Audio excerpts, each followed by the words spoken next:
Campaign 2016, it is Donald Trump's turn to shine at the Republican convention, taking the stage tonight for his opportunity to give the speech of a lifetime to American voters. So what does he have to do, and what will he say? CBS 2 political reporter Marcia Kramer, live in Cleveland, where she's been covering the convention all week long for us. Marcia? Well, Christine, Donald Trump wants tonight's speech to be a grand slam home run.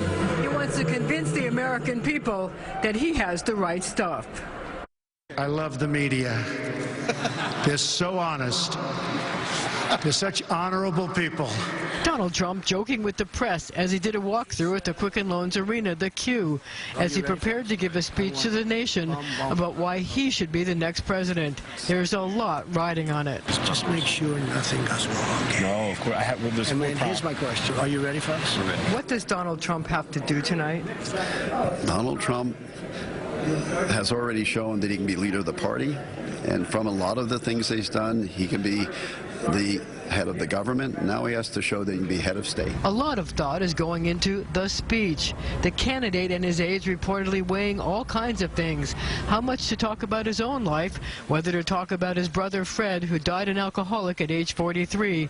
And because of that, Trump neither drinks nor smokes. I won't talk about exactly what he's going to say tonight, but I suspect that this will be one of the largest TV audiences for a candidate's acceptance speech in my lifetime. Donald Trump just needs to be himself. In this speech, where all Americans will say, yes, I want that man to represent this country, all of us. This feels good. Yeah. And look, they have it right in front of you as well. I think this looks good, honey. I'll take my speech and I'll put it underneath when I'm done. Trump putting the final touches on the speech, his advisors letting it be known that the candidate had taken an active role in writing the speech, submitting his thoughts on handwritten, unlined white pages. And because of the plagiarism controversy over wife Melania's speech, published reports indicated staff members downloaded a plagiarism detection software system and ran a draft of tonight's speech through the program. It apparently passed with flying colors.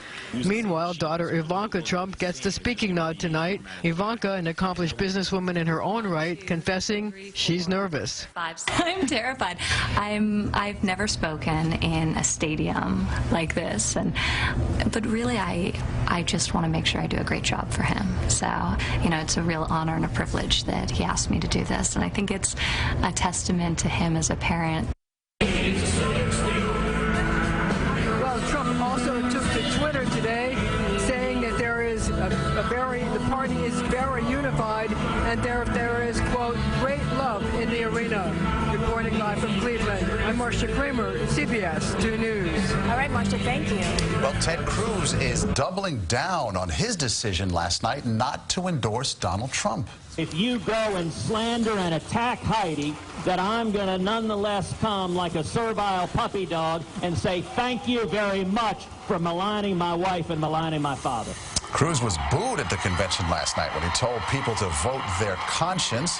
Delegates from his home state of Texas are divided on whether he acted appropriately. He will never be president. I will campaign against him because all he was doing was helping Hillary Clinton. It's personal to me because of what Donald Trump did to Ted's family. People talk about my family, and I get over it. I'm tough. In refusing to endorse Trump, Cruz broke a pledge to back the eventual nominee. Several other candidates defeated by Trump have done the same. And if you happen to miss any of tonight's final night at the convention, tune in to CBS 2 News tonight at 11. We'll have a complete wrap-up and all the highlights. And just out this afternoon, the list of speakers for the Democratic National Convention next week. They include Governor Cuomo, Mayor de Blasio, along with Senators Schumer and Gillibrand. The list may also give a clue as to who Clinton's pick for a running mate might be.